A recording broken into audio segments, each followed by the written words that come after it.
Assalamualaikum warahmatullahi wabarakatuh.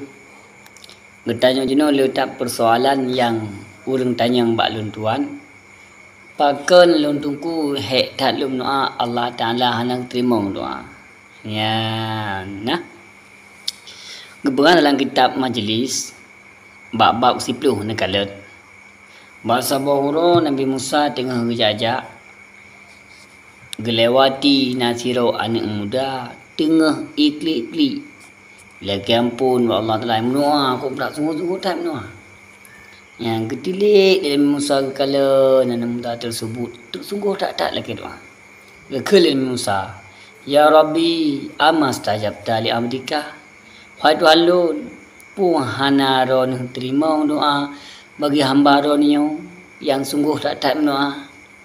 Dijawab oleh Allah, ya Musa, hai Musa, innahu law baka hatta tamfuta nafsuhu wa rafa'a yadahu hatta balagha anana samai mastajabtu lahu.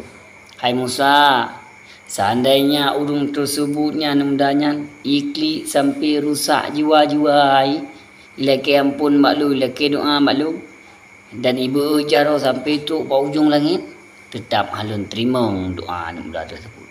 Tanya oleh Musa, ya Rabbi lima zalika. Wahai Tuhan lun, puji teman lagi nyan. Kepegah oleh Allah Subhanahu wa taala. Li'anna fi batnihil haram.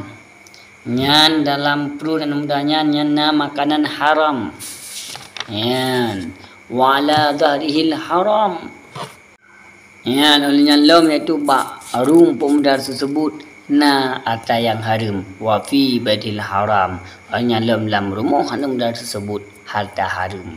Maka sesuatu yang tak pakai mengandung ata haram hek tamna Allah Taala hang terima.